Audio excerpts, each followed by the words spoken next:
Jayo Radha Mata.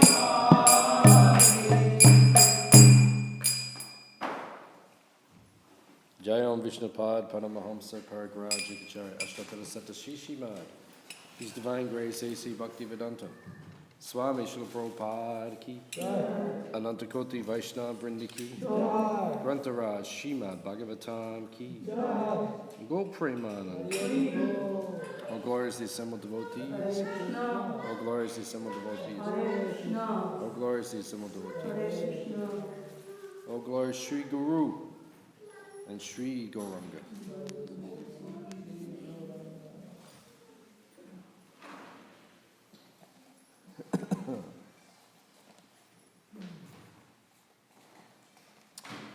Narayanam namaskritya naram chaiva narottamam devim saraswatim vyasam tato jayam udirayat. Om namo bhagavate vasudevaya. Om namo bhagavate vasudevaya. Om namo bhagavate vasudevaya. Om namo bhagavate vasudevaya.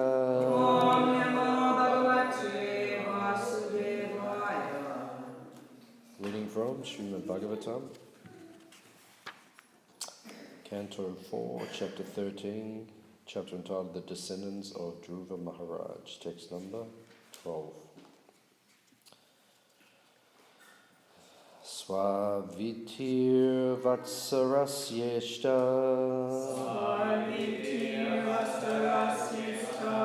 Vayasuta shad ajayan Pushpanam tigma ketum cha Ishamurjam vasunjayam Swavitbir vatsarasyeshta Vayasuta shad atmajan Pushpanam tigma ketum cha Ishamurjam vasunjayam Swavitir vatsaras yeshta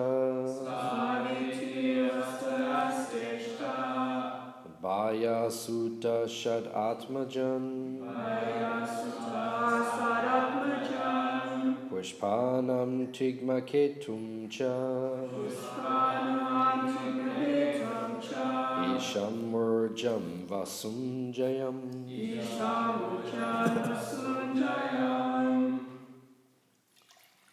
Svaditya vatsarasyeshta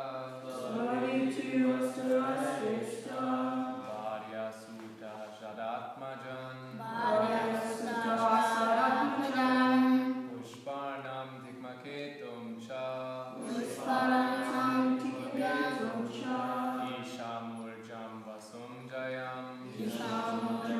Pushparnam tikmaketum cha Ishamurjam vasunjayam Swavitir vatsarasyeshta Varya sutta shadatmajan Pushparanam tigma ketum cha Ishamurjam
Swaviti, Swaviti, Swaviti, Swaviti, Vatsarasya Vatsarasya, of King Vatsara, Vatsa, Ishta, Ishta, very dear, very dear, Baya, Vaya, wife, wife, Asuta, Asuta, gave birth to, gave birth to, Shat, Shat, 6, 6, Atmajan, Atmajan, sons, sons, Pushparnam, Pushparnam, Pushparna, Pushparna, Tigmaketum, Tigmaketum, Tigmaketu, Tigmaketu, Cha, Cha, also, also, Isham, Isham, Isha, Isha, Urjam, Urjam, Urja, Urja, Vasum, Vasum, Vasu, Vasu, Jayam, Jaya,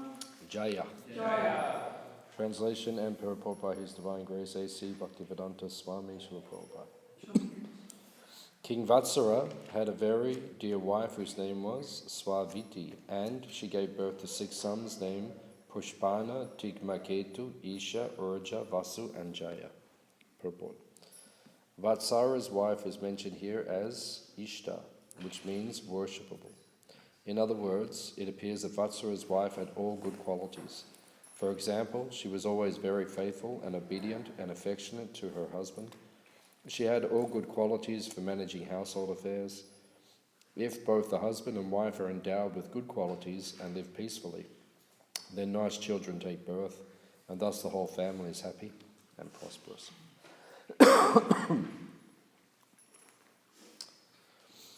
Omagyan Timidandasya Giranjana Shalakaya Chakshur Militam Jena Tasmai Shri Gurave Namaha Shri Chaitanya Manobishtam Stapitam Yena Bhutale Swayam Rupa Kadamayam Dadati Swapatantikam Pancha Kalpatarubhyascha Kripa Sindhu Evacha Patitanam Pavanebhyo Vaishnavebhyo Namo Namaha Jai Shri Krishna Chaitanya Prabhu Nityananda Shri Advaita Gadadhara Shivasadi Gaura Bhakta Vrinda Hare Krishna Krishna Krishna Hare Hare Rama Hare Rama Rama Rama Hare Hare.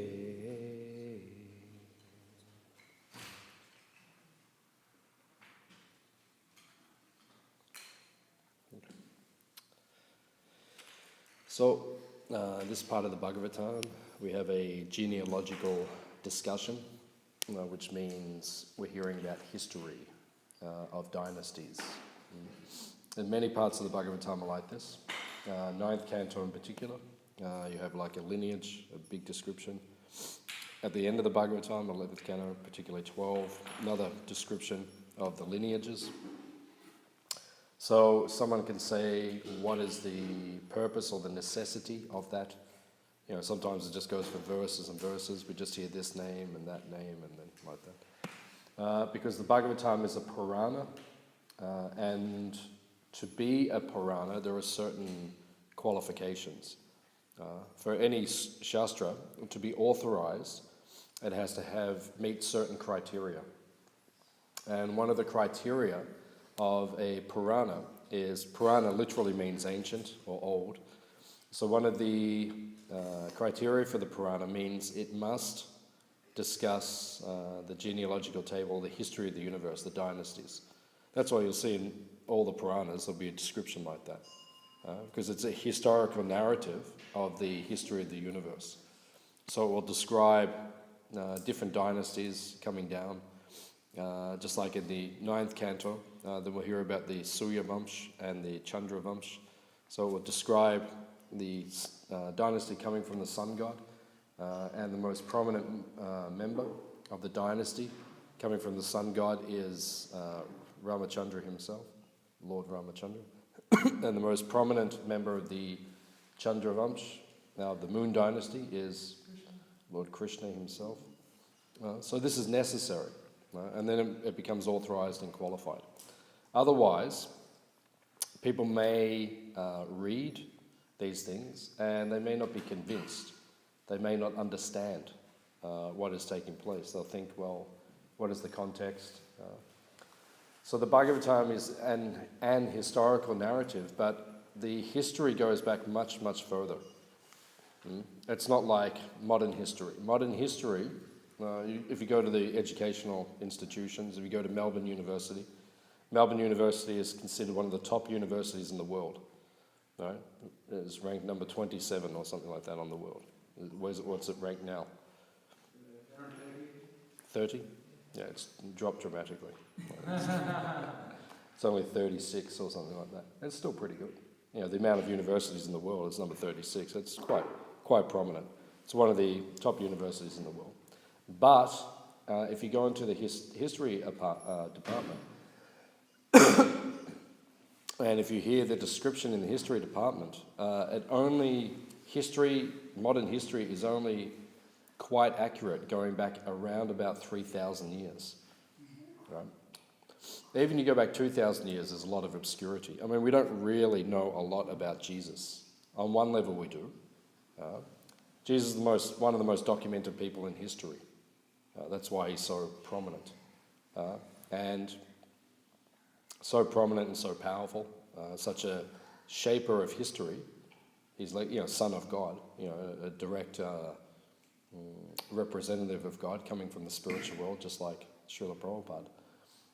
So powerful. People say his name every day. Even I was walking down the street the other day, you hear people say Jesus, Jesus. I mean, they're not thinking of Jesus, but it's just what everyone says. You get out of the car and you bump yourself, oh, Jesus. People say it, even I say it, because I was brought up in this culture, so sometimes I bump myself, say, oh, Jesus. Not thinking of Jesus.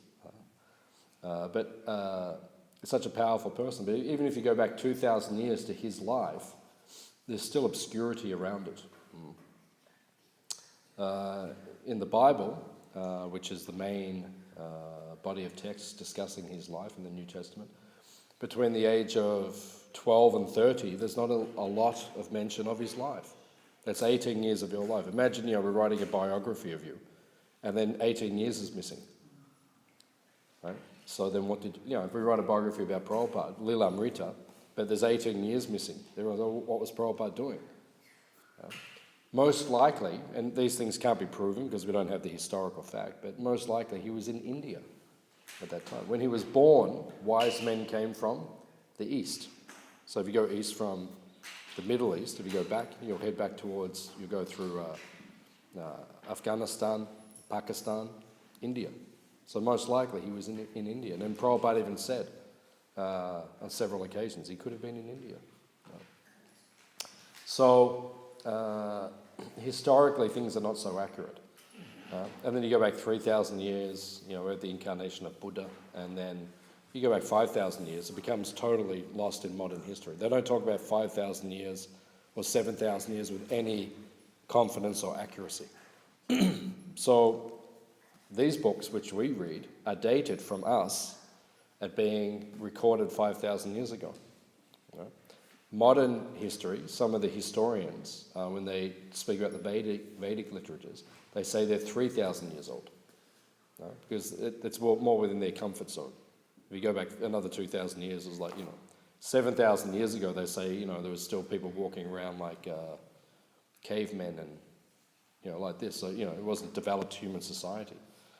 So the Bhagavatam gives a historical narrative, but it is different, vastly different from the modern historical description.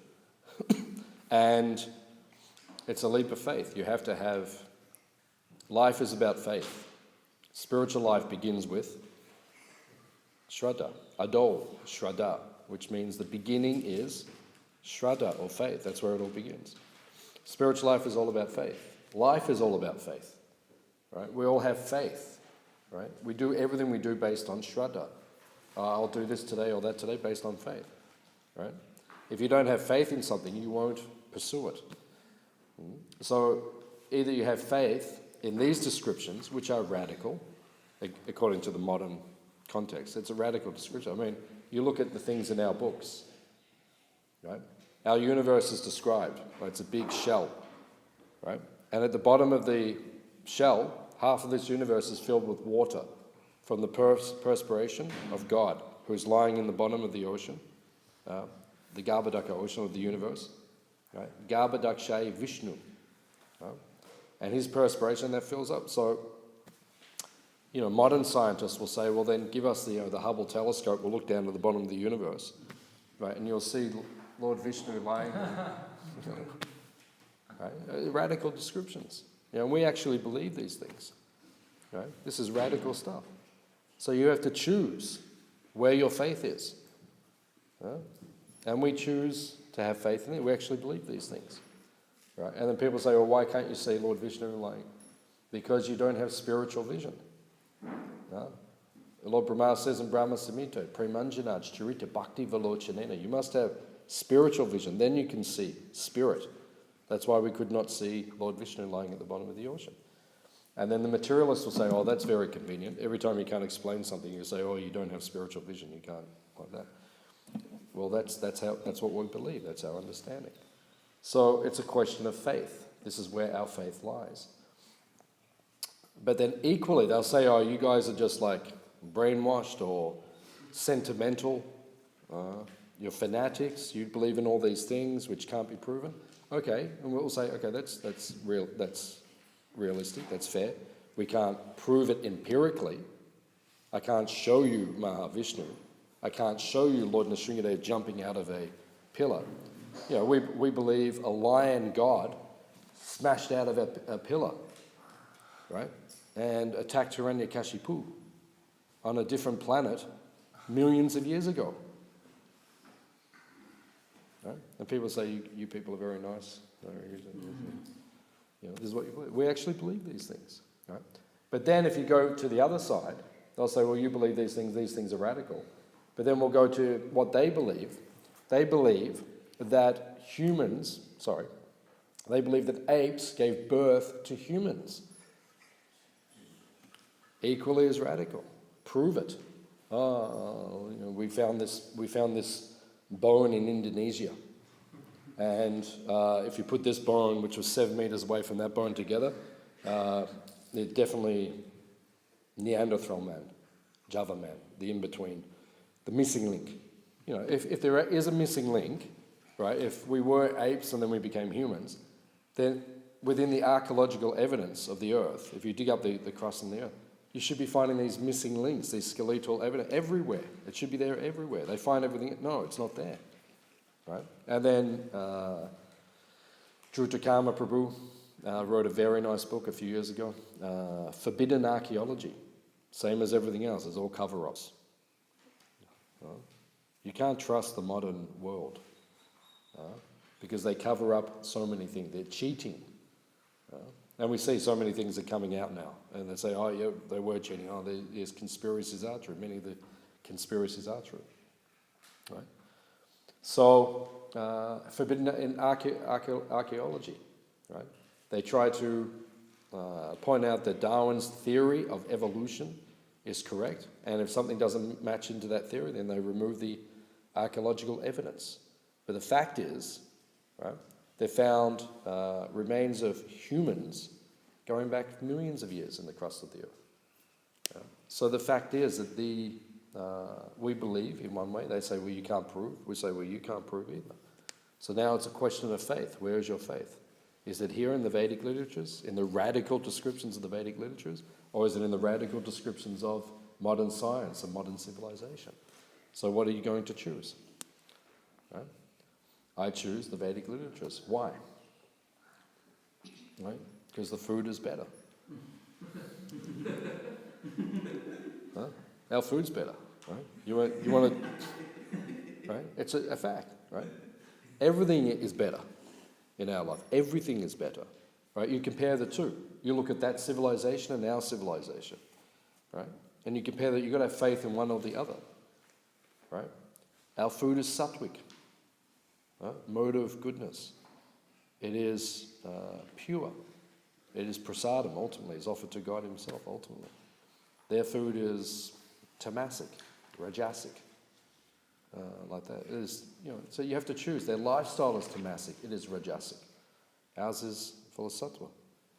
So you have to choose. You have faith in one or you have faith in the other. So we choose to have faith in this. And it's experiential. How do you prove the Vedas? How do you prove that all these things are correct? How can you prove that there's a God laying in an ocean at the bottom of this universe, whose navel, his navel comes a lotus flower, and the universe is contained within the stem of that lotus flower? The Milky Way, you know the Milky Way? If you come to the farm, hard to see in Melbourne because so many lights, but if you come to the farm on a dark moon night, and if the sky is clear, you can see the Milky Way. That is the stem of the lotus. That is the lotus going up. Starts in the south, back here, and goes straight up to the north, and you see it kind of spirals up and kind of disappears into the sky. Right? And we're in the middle planetary system. Of the 14 planetary systems within, we're in the 7th. Right? And you can see it actually takes off. And Lord Brahma is right up there somewhere, much higher than everyone else. Right? How do we prove these things? How do you know that is all true, all these things? Right? One way, primarily. You chant the Hare Krishna Maha Mantra. Right? Spiritual life is experiential. Right? And Prabhupada gives the nice example. You can't taste honey when you're licking the outside of the jar. Right? Have you ever done this experiment? Have you done it? Actually done? Have you licked the outside of a honey jar? Okay, that's weird. But thank you for coming with me. That's all. I don't know if I've ever actually done it. But Prabhupada speaks about it. You get the outside of the honey, you lick the outside. You don't taste anything, right? You have to open the jar, you get in there, and then you taste the honey. When you're chanting the Hare Krishna mantra, if you chant it properly, one problem is devotees are not chanting very nicely. When you chant this Maha Mantra, it is a meditation, it is union with God. Prabhupada says, Radha and Krishna dance on your tongue when you chant the Hare Krishna mantra. Right? So meditate like that. Right? It's a profound experience. Right? When we're chanting, God is personally present as sound vibration. Right? So we are chanting the Hare Krishna mantra and we experience something. Right? Hands up if you've experienced something when you chant Hare Krishna. Ever. Once. Right? Or every day. Right? We experience something. Right? There is something there. Param Jushtva Nivatite. There is a bliss. Anandam Buddhi Vardhanam. Right? All these statements are there. Right? It is an ever-expanding ocean of bliss. It's described in the Shikshastika. So when you're chanting the Hare Krishna mantra, you feel that union with God. You feel bliss. And then you say, well, the Vedas say, chant this Hare Krishna Maha Mantra. Right? These literatures. So you chant it. It works. You feel connected to God. You feel realization. So then when you read the other statements, because of your experience from the chanting, then you can believe. Well, I can't prove it, I can't see it, but I believe it. By the process of purification. Cheto, Dapana, Marjanam. Purification. Right? And then everything becomes clear. Tesham satata yuktanam.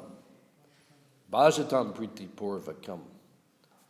Dadami. Buddhi yogam tam. Now, Krishna says you will get buddhi. What sort of buddhi will you get? The ability to understand these things. It becomes clearer. The more you chant and the more sincerely you perform the bhakti yoga process. Everything becomes purified. And then you can understand, you can perceive all of these things. So you have to make your choice. And sometimes devotees leave Krishna consciousness. Why do they leave? Right? Because usually they're committing offenses in their chanting.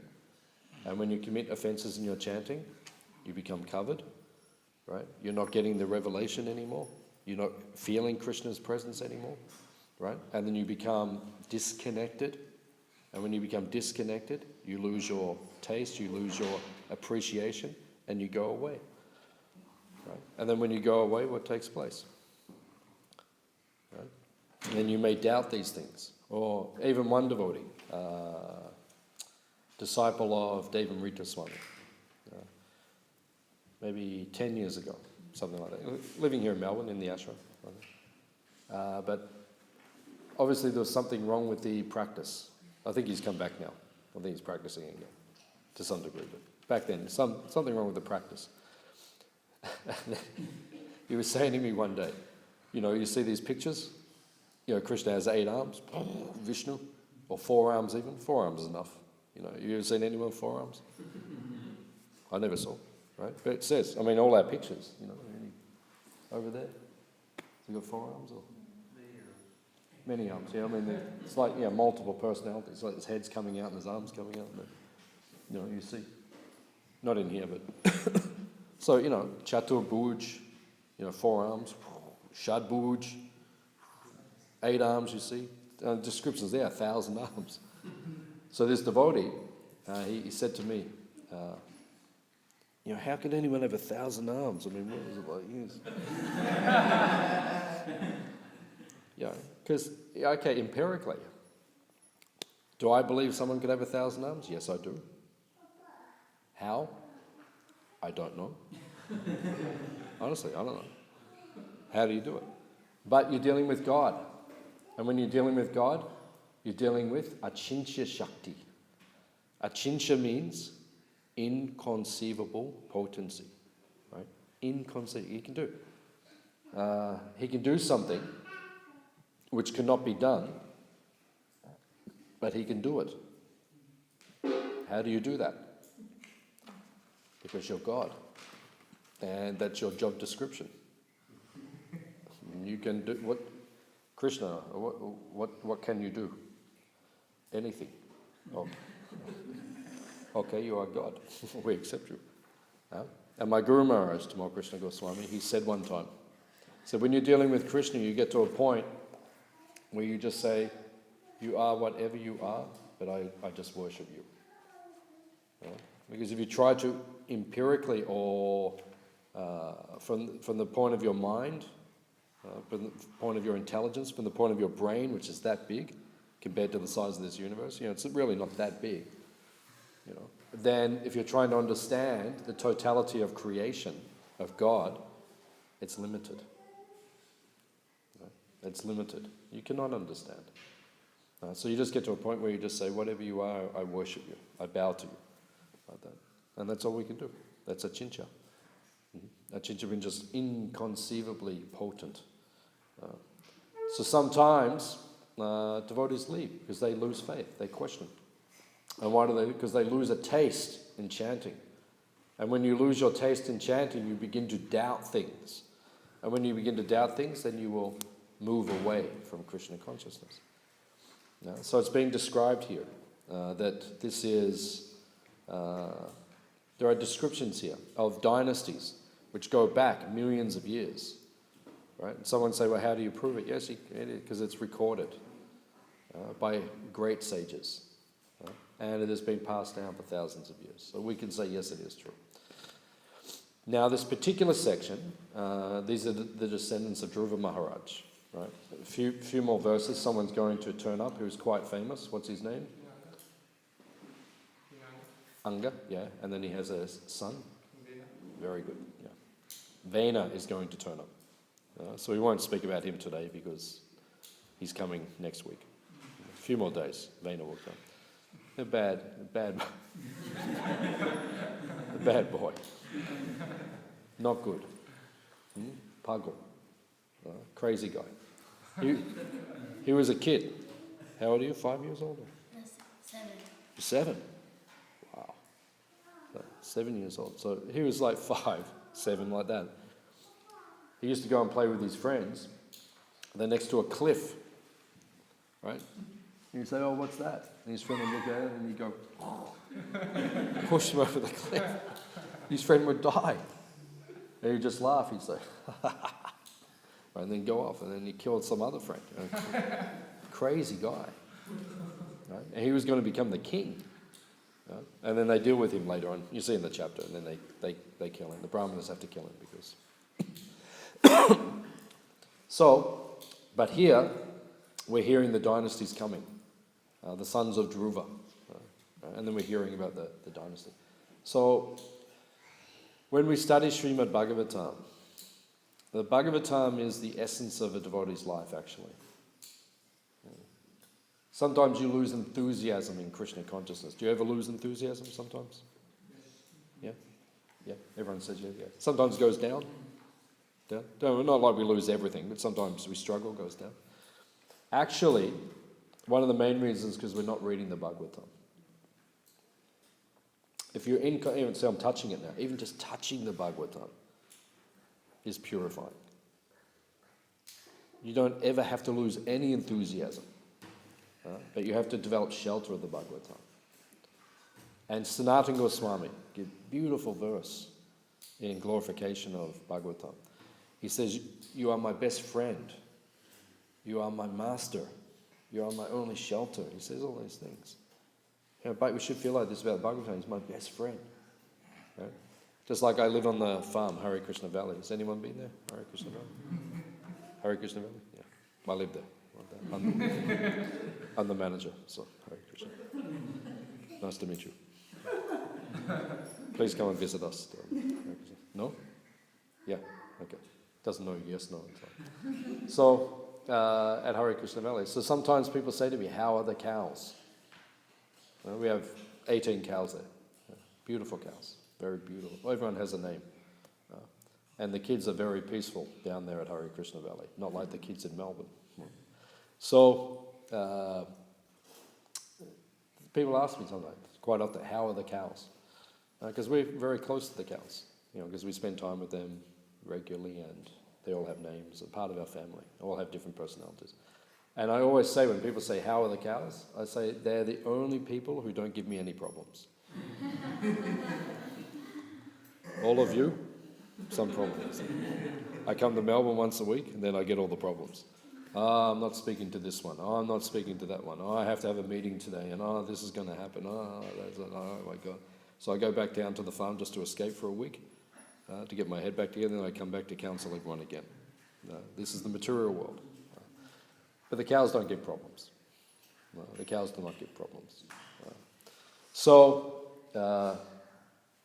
In spiritual life, sometimes our enthusiasm goes down, right? And then it comes back up again, like that.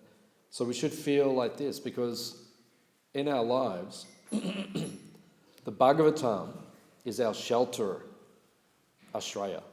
Right? It is the shelter. And as long as you feel connected to the Bhagavatam, you can go through any problem in life, no matter what the problem is. Actually, all the problems, your big problems, just go shrink down when you open the pages of the Srimad Bhagavatam and you study. But you have to study deeply. You have to connect to the Bhagavatam, right? So the Bhagavatam has many lessons to teach us.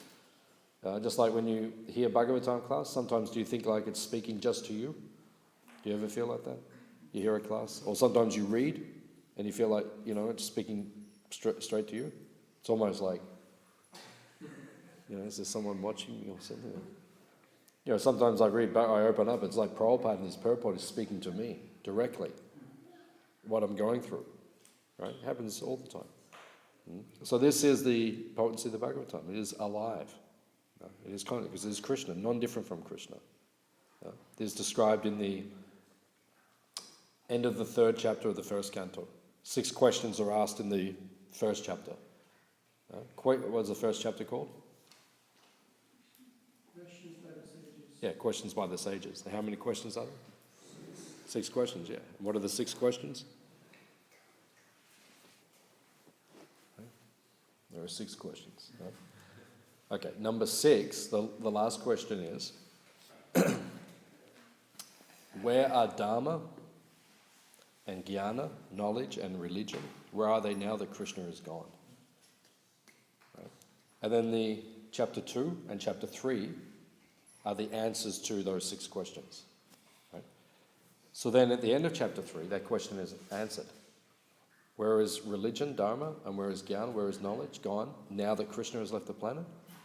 Shukadeva says, Bhagavatam, literary incarnation of God. This is Krishna. This is Krishna in literary form.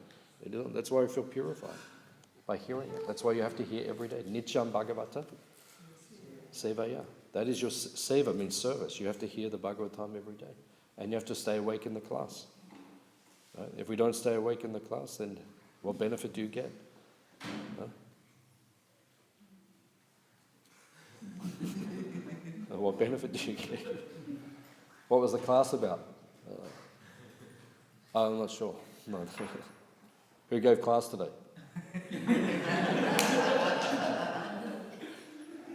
Was it Keshava or was it Aniruddha Prabhu? Sometimes not even listening. So how are you going to get benefit?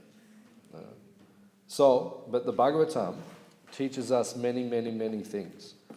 And one of the points, when I started to study the Bhagavatam, I started studying many years ago, but seriously, just close the door. Just a little bit cold. Then, when I started studying it seriously, was in 1991.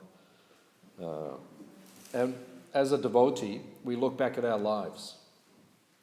Right? So, I've been devotee nearly 30 years now, so I look back, and then I think all the things that happened in my devotional service that shaped me as a devotee. And the most significant thing, if I look back in 30 years, the one thing that shaped me more than anything else, right, in my Krishna consciousness was I went to VIHE semester in January 1991. And I learned to study the Bhagavatam. They had a course on studying the Srimad Bhagavatam, which Bhurajan Prabhu set up, my Shiksha Guru. So then, that month, teaching, the VIHE was amazing back then. The teachers were Tamal Krishna Maharaj, Giriraj Swami, Danadas Swami, Bhurajan Prabhu, Prahlad Swami. Then I have to think some more there as well. But very, very powerful teachers, very powerful. It's like some of the most powerful devotees in our movement would come and teach. For 1 month you would just sit there, and 5 days a week for 1 month, just classes, like being in a college, like a school. And we studied, and one of the courses you have to take on your first semester that you come there, you have to study the Srimad Bhagavatam. There's a course, systematic, study the Bhagavatam. And I learned the Bhagavatam has to be studied systematically.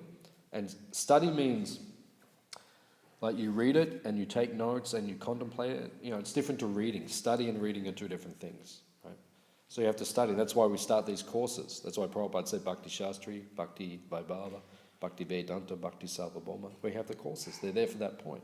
So you can study it deeply and imbibe it into your life.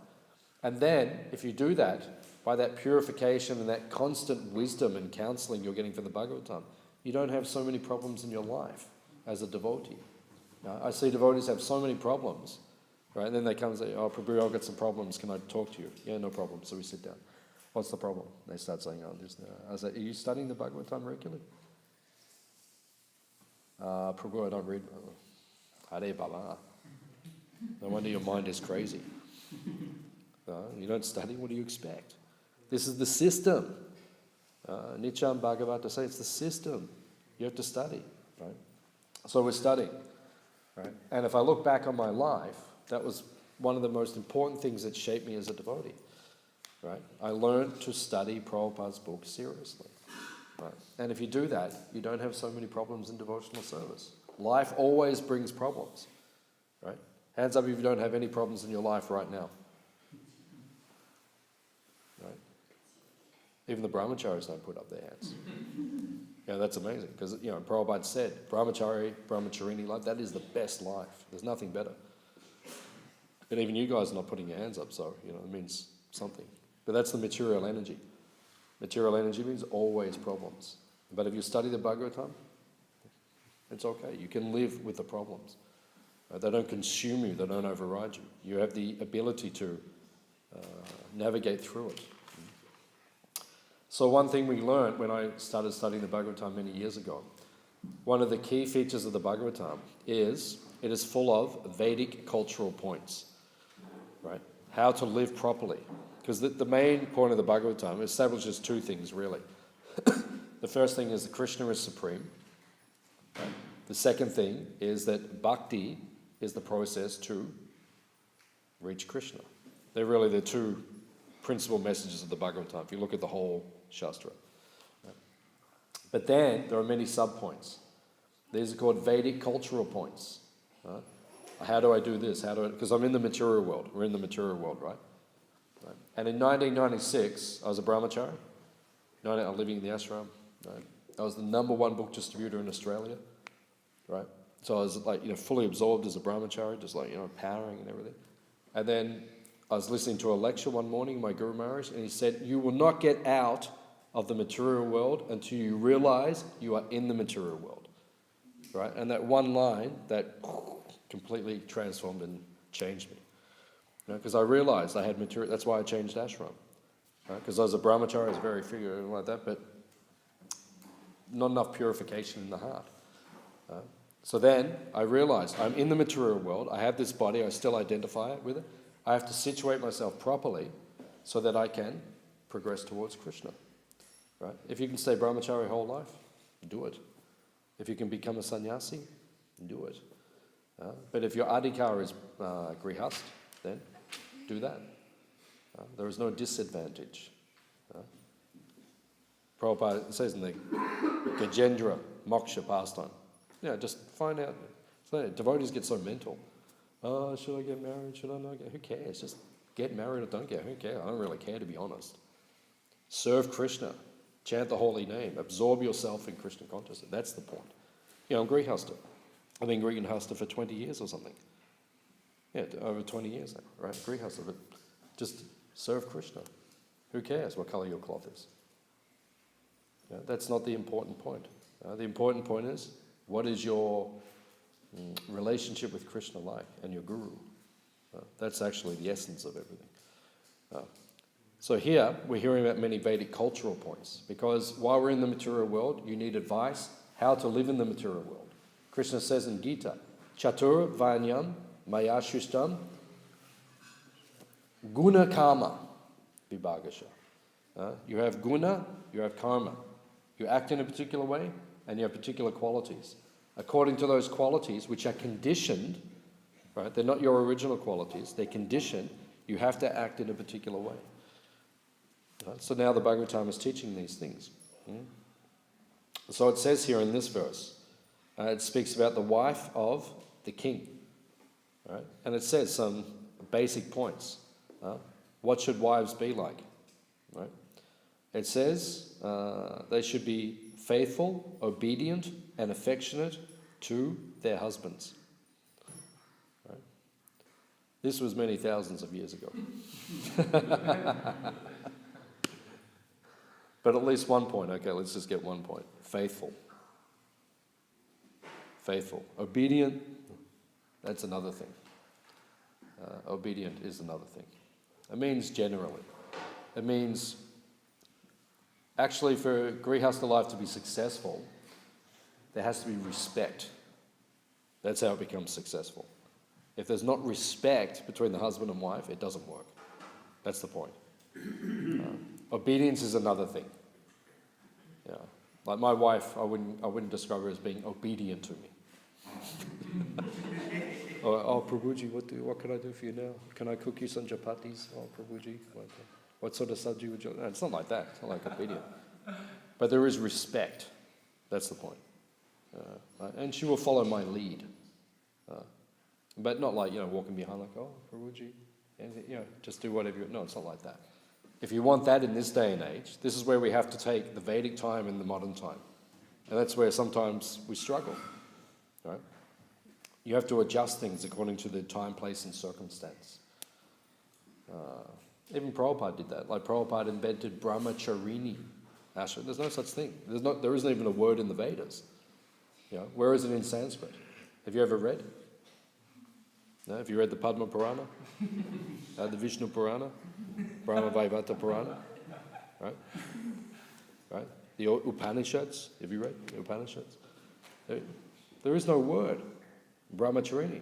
All right? And then Prabhupada comes, 1965, to America. 66. Prabhupada gives second initiation to his first batch of disciples, 66. gives some of his disciples second initiation in ISKCON, what we call Brahman initiation. And he wasn't going to give it to the females. He wasn't Jadharani in the original. He wasn't going to give it because it's not there. You don't get the upanaya, you don't get the thread and everything. The women don't get that.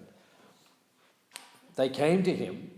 Prabhupada was giving it to the men. They heard. They came to Prabhupada. They said, "We will leave if you don't give it to us."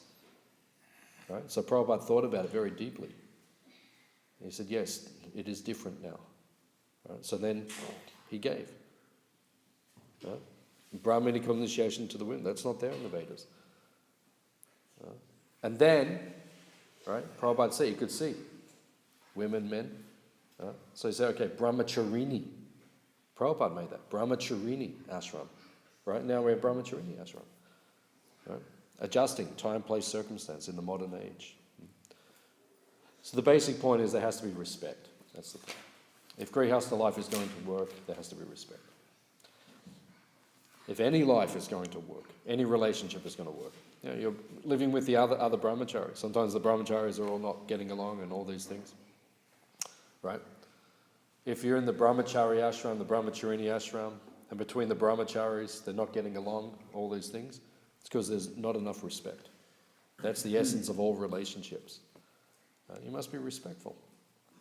That's why Prabhupada said you have to call each other Prabhu. Oh, Prabhu. Oh, Prabhu. Oh, Prabhu. Like that. We have to have that respectful mood. Everyone should be seen as superior to us. And then you won't have so many conflicts. I mean, conflicts will always be there, but you can deal with them in a Vaishnav way, in a nice way. That's the point. So there's many cultural points here, which are mentioned. And if we study the Bhagavatam, we'll learn how to be ideal human beings. That's why we study the Bhagavatam, so we can learn how to behave ideally. Because you hear in the Bhagavatam, ideal relationships.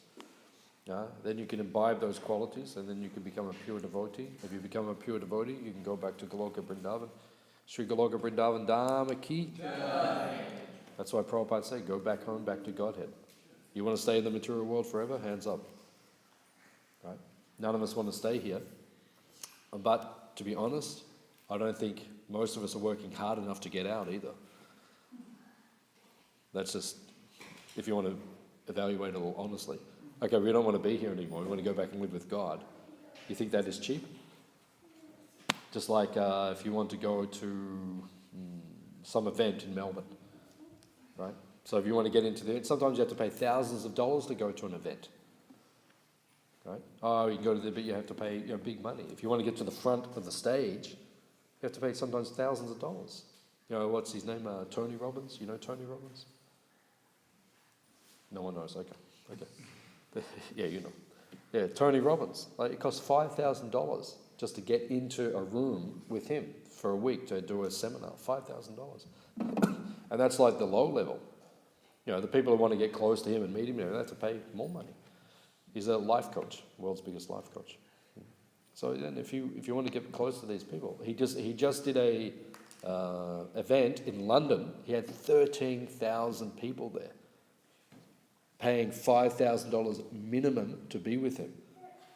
So he made like $20 or $40 million just in a week on one event. Because people want to be, oh, what's he going to say? What's he going to, like that. So you want to be with God, with Krishna, you have to pay the mullah. That's why if you're a Grihastha, we say, give some money to the temple. Oh, Prabhuji, I can't do it. Oh, Prabhuji. I can't remember my bank account number or something. Jnanam smritir apohanam cha. Oh, yeah. When you want to forget everything, oh yeah, that's easy. But it's money. You don't buy Krishna with money. You buy Krishna with bhakti, with devotion. Right? As a Grihastha, you have to give money, because that's how you become purified. Dana. So that's pure. It's a Vedic cultural point. That's all. But you have to reach Krishna. That's the point. And to reach Krishna, you have to become purified in consciousness. It's not easy. So when you become serious, then Krishna will come. You take one step to Krishna, Krishna will take 10 to you. Okay. So we'll stop there, see if there's any questions or comments what we discussed. In this temple, there were Shastri, Bhaktivedanta, Bhaktivaiva. But to get into it also takes some time, like the course already going on, so there's some difficulty. So how can we study Bhagavatam personally, systematically and deeply? How? You just have to learn the methodology, that's all. How to do it. Have you seen the book? There's a little study book. It's many years old now. Burajam Prabhu put out. It's called Studying Srimad Bhagavatam. You haven't seen it? Yeah, it's rare now. I've got a copy at home. If you remind me, I'll give it to you. But if you lose it, then our relationship will change dramatically.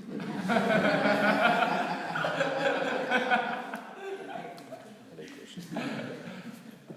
But yeah, it's a book which teaches you how to study the Bhagavatam. Very nice book. I'll give it to you if you make a copy of it. You can make a copy, you can photocopy it or something. You know how to do that? Is that okay? Yeah, if you want. I'm just saying practically. Yeah. If you remind me, because I've got lots of things going on all the time. But I will give it to you. You make a copy, and you have to have it back to me in 1 week. And then then you can pass it around to everyone else as well. No, because I mean, my library at the farm is one of the best libraries probably in Australia. Seriously, of Vaishnava literature. Gangeshwar Prabhu also has a very good library. He's a very, when I die, then I'll give it somewhere where I know it's going to. I have a lot of books, which are rare now, which you can't get anymore. Like that. So I'll give it to you. But sometimes devotees say, and I've lost books because I trusted people and then they didn't. Prabhupada said, to lend is to lose. Prabhupada said that. To lend is to lose. So I say to devotees now, I'll give it to you, right? You have 1 week, you copy it, you give it back to me. You don't give it back to me, our relationship will change. So it means that you're talking about our friendship. Your friendship. I mean, I'll still be your friend, but it means I'd be very disappointed. That's what it means. But I trust you, that's why I would consider it. Some people I wouldn't even consider. TK Acha. But yeah, that's my advice. You have to learn to systematically study it. And the book teaches you how, and then I can give you advice how to. If I tell you now, it's like, yeah, it's okay. Second question. Like last week, I was speaking to a person and we started reading Srila Prabhupada's books, and he got to some of those more challenging points. And he used to tell me that he feels that Prabhupada is outdated. It's like, so how do we view a person's? Yeah, it's a challenge in our preaching. It's a challenge in our preaching. We give Prabhupada's books to people, and it's challenging because it's a long way, it's a long distance for people to travel from where they're at now in the way the world is now, to what Prabhupada is speaking about and asking us to do. And we really have to give people a lot of time and attention to help them all the way through that. And they will have doubts and obstacles. And to help them through that so they stay like that. And ultimately it's up to them. It's their individual choice. We can't force anyone, so we just have to encourage them and explain. So it is challenging. Like you give someone the Bhagavad Gita, right? So we say read the Bhagavad Gita. It's our primary book, right? Our beginning book. It's not actually our beginning book. When I'm preaching to someone, they're coming new, I give them Coming Back, Higher Taste, Chant and Be Happy. These are the books that I usually give people to start with. I don't even see the Bhagavad Gita as our beginning book. Bhagavad Gita is not easy to understand. You give that to someone, that's our beginning book. It's like people read it like. I gave it to my grandmother. She started reading the first chapter and she just rang me and said, "What is this about?" Usually if I give Gita to someone, I say don't read the first chapter first. I say go to chapter 2, because chapter 2 is philosophical. Yeah. Chapter 1's like, observing the armies on the battlefield. It's like, Drona was there and Ashwatthama was there, and everyone's like, that's difficult. Okay. So even the Bhagavad Gita, so you give Bhagavad Gita to someone, and then they read the first chapter, and in the first chapter it says, Prabhupada writes, women are less intelligent.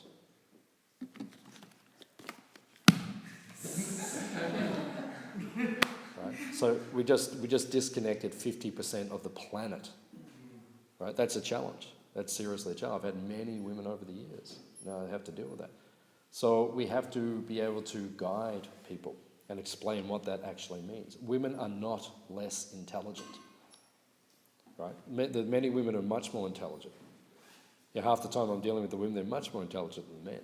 You ask the men to do something, they're like, oh, oh, oh. You ask the woman to do it, it's like, bang, bang, bang, it's done. So they're not less intelligent. How do we explain it? The way I explain it, based on the way it was explained to me by Bhakti Vijayapoina Swami, who was one of our gurus. Maharaj said, women are more emotional, I think generally, and even they'll argue that these days. Oh, we're not more emotional, so you're being... Oh. So it's difficult these days to preach, right? But I think, and I think most women will accept, women are more emotional, generally, not all the time, generally than men, right? So because the brain has two sides. One side is rational, the other side is emotional, right? So there are two sides there. And a man's brain can only function on one side at one time. A man is either emotional or rational. He's not crossing, right? That's the way the man's brain works. The woman's brain is emotional and rational, but it changes. Like simultaneously, it's working like it's going like that. So when a man is rational, he can make a more rational decision, right? You know, like there's an emergency taking place. I'm speaking generally, right? There's an emergency taking place. The man can just go straight to that left side of the brain and deal with it. The woman is dealing with it because it's an emergency and it's rational, but her emotions may be throwing in there all the time, right? Whereas when a man, he's dealing with an emergency, but he's on the emotional side, he's useless. Because it's all about his, I want this, he's useless. So a woman, so I don't describe women are less intelligent, I say they are more emotional, generally. Like that. So we have to learn how to present things like that. So there are many statements in Prabhupada's books which are challenging. So in this day and age, we really have to go we have to invest a lot of time and energy into helping people become devotees. Because the way the modern world is and the way people think, and what's written in Prabhupada's books, which sometimes is very traditional, we really have to help people to adjust and accept and understand these things. So it's a great challenge. Does that make sense? Actually, it brings up another question. Yeah. Like when we go for book distribution, like usually it's like a strategy. You give everyone who you see, give them first the Bhagavad Gita. And then if they're ready, maybe you pile it up, or if they're not ready, then you give another small book. But you always start with the Gita. So if most people anyway is not able to really get into it, then... Yeah, so I don't agree with that. I don't agree. Like I said, I was a full-time book distributor when I was a brahmachari. And even when I became a grihastha, I was quite often doing full-time books. So, you know, I stopped giving the Bhagavad Gita on the street as my main book, because we have our main book. You know, we have many books when we're on the street. I stopped giving the Gita years ago. You know, my main book was SSR, JSD, Quest for Enlightenment. They were my Journey of Self-Discovery. Oh, yeah. They still have that? Yeah, they have it. Yeah, okay. So yeah, it means one of these books. They were my main books. Bhagavad Gita is if I meet someone who's really interested, okay, I say, okay, now we've got this extra book. But yeah, definitely. I personally don't think it's the right book to give out on the street as the main book. I don't think, you know, to introduce someone on the street who knows nothing, Bhagavad Gita. Yeah, I used to distribute Gita, and then like, you know, a month later, the same guy would walk down the street, and then he'd say to me, oh yeah, I brought this a month ago. I'd say, how do you like it? He'd say, I can't understand it. So that's why I started doing the other books. That's my opinion. Everyone has a different opinion. That's my opinion. That's all. Any other questions? Okay. Srila Prabhupada ki? Jai.